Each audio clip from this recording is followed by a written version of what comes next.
Investment opportunities come by all the time, and you want to be in a position to where you can actually have money set aside to take advantage of it instead of, well, there goes another opportunity. That would have been great. Whoop.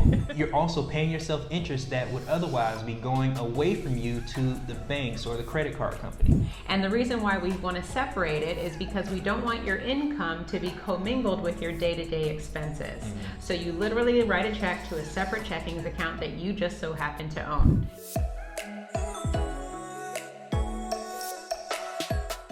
This technique is very simple. It's called pay yourself first. The reason why there's more days than money at the end of the month is because you decided to put yourself at the back of the line. You've decided to pay your mortgage, your car notes, your light bills, all your bills before you pay yourself, which is very important. But if it wasn't for you, how would those things get paid? Well, it's because of your efforts that these people are being able to benefit from your hard work. So the most important person to benefit from your hard work should be you. So you should pay yourself first and then pay everyone else what's left over. It's an interesting concept to think about because we're just so used to paying our bills and not even thinking about giving us any sort of monetary reward. Well, some people do, but for the most part, it's always go to work to pay your bills and get out of debt and so on and so forth. So when we talk about paying yourself first, it's really the discipline of saying, I deserve the payment before anyone else because I'm the one who's doing all of the work. And then you have to do the math to figure out, are you living inside your means to still be able to afford to pay everything else? Because you could really be overspending in some particular categories, which is not allowing you to save or to pay yourself first the way you should be in the first place. Because the average American has less than $1,000 in savings. And this is crucial, ladies and gentlemen. If this is one of you, then you really need to make sure that you prioritize yourself and start saving. Because God forbid there is ever emergency that comes along, we don't want you to have to go into debt just to be able to satisfy that emergency. So it's really about financial security, and paying yourself first is going to allow you to have the security and the liberation that you need. Exactly, and not just financial emergencies that come up, but investment opportunities. Yeah, absolutely. Investment opportunities come by all the time, and you want to be in a position to where you can actually have money set aside to take advantage of it instead of, well, there goes another opportunity. That would have been great. Whoop. There goes another opportunity. That would have been great to get involved in. Yeah. It's really heartbreaking. And we're sharing this with you because we've been in this position. Everything that we talk about are things that we've experienced ourselves. And we've had numerous of opportunities pass us by because we weren't financially responsible. And it sucks to be in those situations, especially when they're amazing opportunities that you miss. So it's really important, as we say, pay yourself first, pay yourself first, pay yourself first. And the trick that we have for paying yourself first is basically automating the process. The best way to execute paying yourself first is to set up automatic drafts from your checking account to a separate account outside of your bank. So for example, if you get paid every 2 weeks $1,000, set up an automatic draft for $100 or $200 to automatically go from your checking account to a separate bank account so that you don't even utilize these funds in your day-to-day expenses. Because this is exactly how we get into trouble. We see that the money's available, and if that money's available, we go and spend it. So if we're able to hack it and pretend that that money doesn't even exist, then there won't be any money there for us to actually spend on stuff that we don't necessarily need. Yeah, and not only with the automatic transfer from your bank to the savings account, you can also do this with your employer. And I know that this is something that we did. So with the direct deposits, it allows you to figure out how much you want to break up and which bank accounts to set it in. So we just started using our employer to separate the money for us. So the direct deposit came straight out and everything was already divided. So the money that we needed for expenses was in one account, and then the money that we paid ourselves first was already direct deposited into another account. So it was just habitual, and it was something we didn't even think about. So those are two ways that you can automate the process and make it super simple for you to execute on paying yourself first. Right, and another benefit of it is the fact that there's two separate accounts that's not together. It makes it a lot harder for you to transfer money from this account to your checking account for you to spend it. Yeah. So it you gives mean at separate banks? At separate banks. Yeah. Mm-hmm. So it gives you an opportunity to think about this purchase in the time that it takes, the day or 2 days for that transfer to go from your separate account to your spending account. And the reason we share this with you, especially separating your finances in different financial institutions, is just because in the interim, as you're getting used to this process, it's easier if you separate it and make it harder for you to transfer money from account to account. Because really we're just exercising discipline and then also the incorporation of a new system. Because at the end of the day, this is the foundation that you need to start infinite banking, to become a powerful investor, and to have good money habits. So this is the foundation that we share with you to make sure that you're paying yourself first and that you're consistent in doing it. Paying yourself first is one of the most simple and most important financial decisions that you can make for yourself. Comment below, pay yourself first, if you're picking up what we're putting down. Darius and I stress pay yourself first because when you're doing infinite banking, it's so important that you have good money habits. Because we've seen too many people get into infinite banking without the foundation that they need, and then they just bring in those bad habits, and now they're struggling to maintain their premiums and to pay themselves back because they don't have the foundation that they need to be successful. So we always stress pay yourself first, because you need to be in that habit, because you're going to be using that money, that savings, that disposable income that you've created for yourself to start your banking system. And so we really don't want you to be robbing from the money that you need to eat and to pay your expenses if you aren't in the habit of saving the money, because that's the money, again, that you need to start your banking system, and that money will generate itself so that you can truly become your own source of financing. And infinite banking is not going to fix your financial problems that you have. You need to fix those problems before getting involved with infinite banking. Very good. Because paying yourself first is only the first rule to becoming a successful banker. Yeah, there's 2 more to go. There's 2 more to go. So if you can't master this first, or get into a habit of paying yourself first, then once you buy your policy and decide to borrow from it and do all the different things that you want to do for your financial future, it's going to be very difficult if you haven't fixed those other issues prior to. Yeah, what's really going to happen, if we're being honest, is your policy is going to be more of a burden than an asset to you. Because if you're not in the habit of saving money and putting money away, then you're constantly going to be scrambling to try to figure out how you can afford your premium. And we don't want that to happen. So we're just sharing this information with you to be real and honest about the infinite banking process, because we feel so many people just look at it and go, my life is going to change, it's going to make everything better. But what has to happen first are those money habits. You need to change those money habits, change those mindsets that you've been programmed with, and start anew when you become an infinite banker.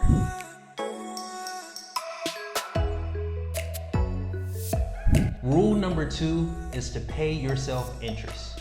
And here's why it's so important. It's because we finance every single thing that we do. And we finance things into 2 different categories. That's either we pay cash or we finance it by paying interest to someone else. And when we pay cash, a lot of times people don't even realize that we're financing a purchase. But the fact of the matter is you are financing a purchase because you have to save up the money to pay the cash in the first place. So you are self-financing an item as opposed to going to debt for it through a financial institution. Right, and when we finance things through a credit card, we're actually kind of paying like a convenience fee, because we have the access to someone else's funds, but we have to give them their funds back, principal and interest.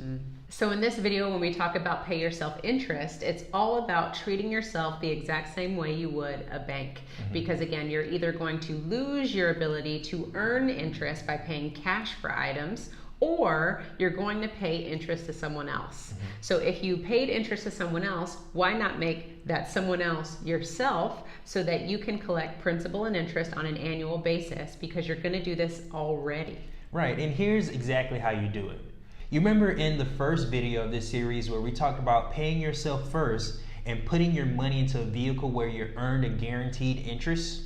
Well, we're going to use this vehicle, which is a whole life insurance policy, in the place of borrowing from the bank. Yes. By borrowing from your whole life insurance policy, you're going to treat yourself exactly the same by financing what you were going to purchase with your whole life insurance policy and paying the money back, principal and interest. Yes, and the whole point of us doing this is because, again, when you finance things, you're going to swipe your credit card or you're going to get a personal loan to do it in the first place. Right. So what we really want to hit home in this video is making you understand that when you finance your lifestyle, you have to go to the bank and finance it, or you're going to self-finance it through yourself and pay cash. So with either of those vehicles, all we're going to do is replace both of those vehicles with using your whole life insurance policy so that you obtain the cash value growth inside the policy and use that money to finance your lifestyle. So that way you're still paying cash and you're financing an object because you're going to pay yourself principal and interest back every single month or every single year like you would with the bank.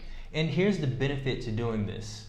The average American spends more in interest payments to the bank than they actually save. Yeah. So if you're able to take on the banking function using your whole life insurance policy, you're able to pay the interest back to yourself. Not only are you doing rule number 1, which is to pay yourself first, you're also paying yourself interest that would otherwise be going away from you to the banks or the credit card company. An additional benefit in paying yourself interest is having the discipline to do so. Because when you pay yourself first and you pay yourself interest, that's even more money that you have access to that you can use to finance other means within your life. Now, some of you watching this video may say, this is absurd. Why would I pay myself interest? This doesn't make any sense. But if you stop and think about it, this month, you may be paying somebody principal and interest on an item that you financed.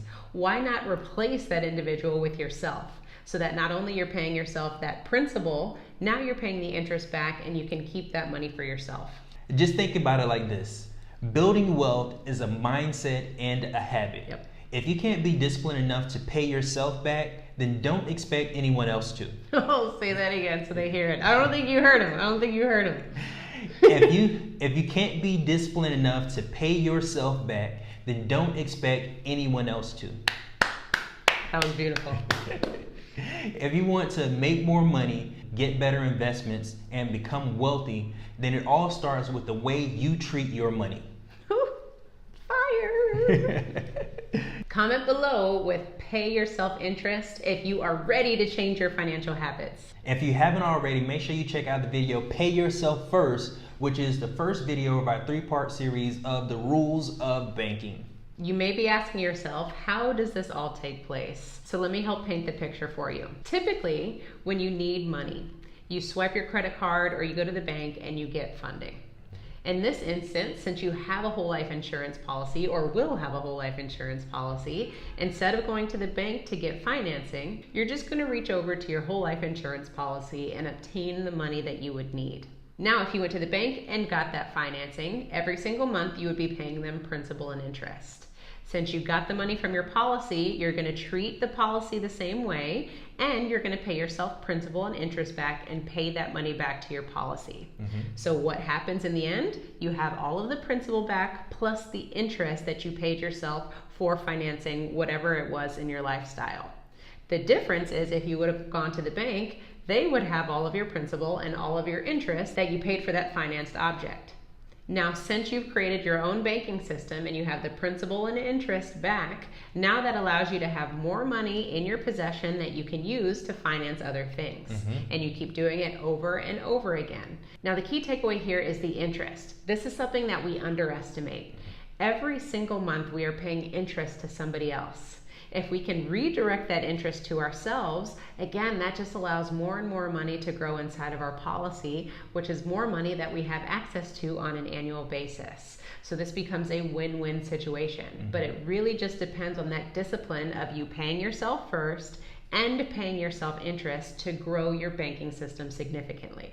And what are we doing? We're not investing, we are banking. We are replacing the banking functions in your life. So you go to the bank for funding, you're going to turn to yourself and get funding and pay yourself back the principal and interest that you would have been doing already. We're replacing the bank in this instance.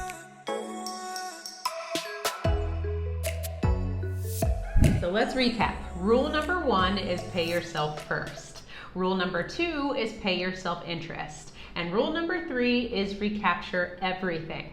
So by the end of this video, you will understand what rule number 3 is and how you can benefit the most from it. Carmen and Darius, what do you mean by recapture everything? Well, we spend money on every single thing that we do.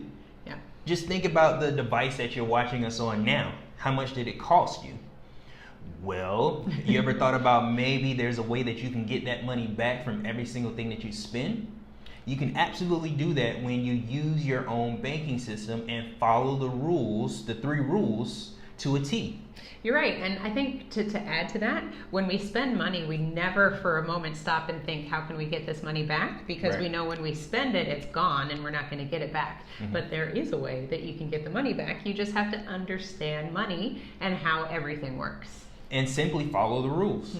What we're hoping is coming across is that you can use your life insurance policy to finance your lifestyle. For example, home repairs, emergencies, business equipment, even investments. You can use your life insurance policy to finance all these things that you come across in life.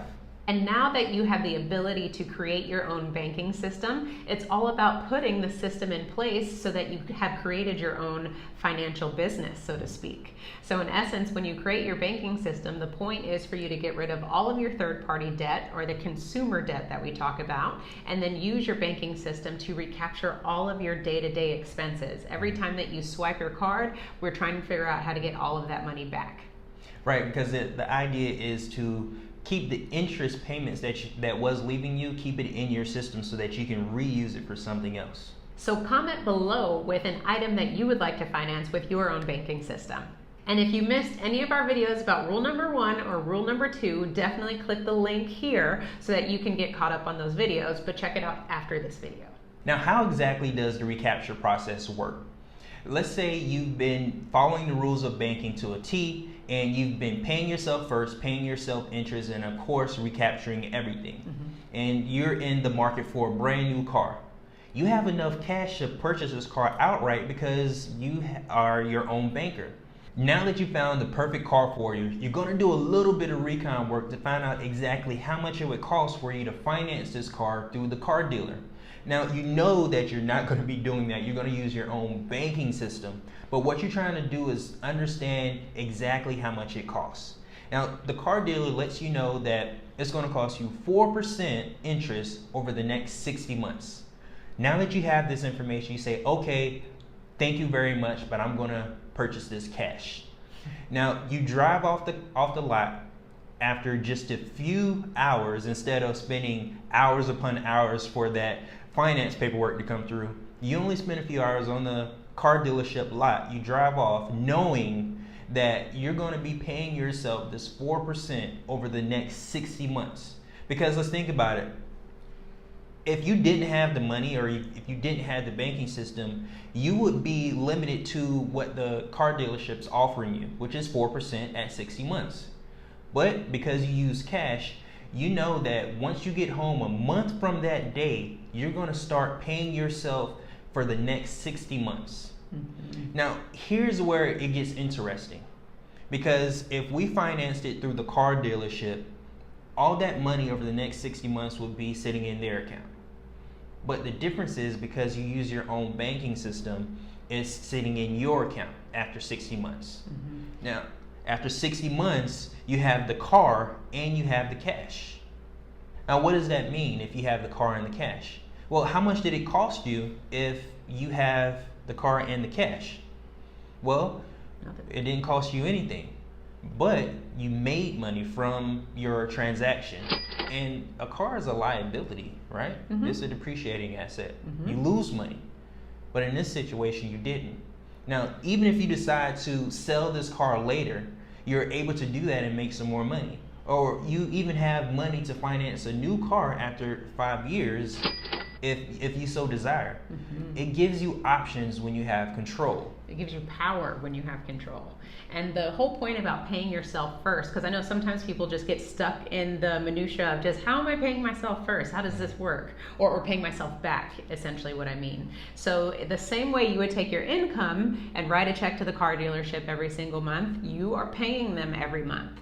In this case, all you're going to do is take your income and cut a check to a separate checkings account that you own. And we call this separate checkings account a segregated account. It's just a fancy name for a separate checkings account. And the reason why we want to separate it is because we don't want your income to be commingled with your day-to-day expenses. So you literally write a check to a separate checkings account that you just so happen to own. And you do that every single month without fail, because you would do that same exercise with the car dealership, because you would want to keep your car. You don't want them driving away with it. So you want to make sure that you are just as disciplined with paying yourself as you would in paying the car dealership.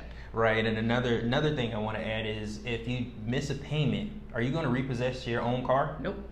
No, but what you should do is add that missed payment on to the end, so that you can make sure that you get all the money back. Yeah, and that's, oh my gosh, that's such a huge point that Darius makes, is because when you are in control, right? So now you have the money, you get to make the rules. If you happen to have a difficult month, you have the ability to have flexibility within your own banking system. So if you have to go a month without paying yourself, like Darius said, you're not going to repo your own car, but again, you just have to make sure that you tack on those payments to the end.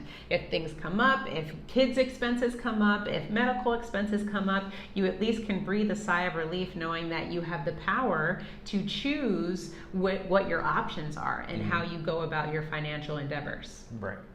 Now that you have your banking system intact and you're running money through your banking system and paying yourself back, the whole point of this is just understanding the control, flexibility, and the options that you have created for yourself. Now, Darius and I tend to talk about cars a lot or real estate investing, but the fact of the matter is, when you create your banking system, you don't have to go for the large ticket items, because it's not about how much money you make, it's about how much money you keep. So even if you have to start small with your Starbucks coffees and recapture that money every single month, that's completely fine, because guess what? That $5, $10 that you're paying on a daily basis is now being deposited into your banking system.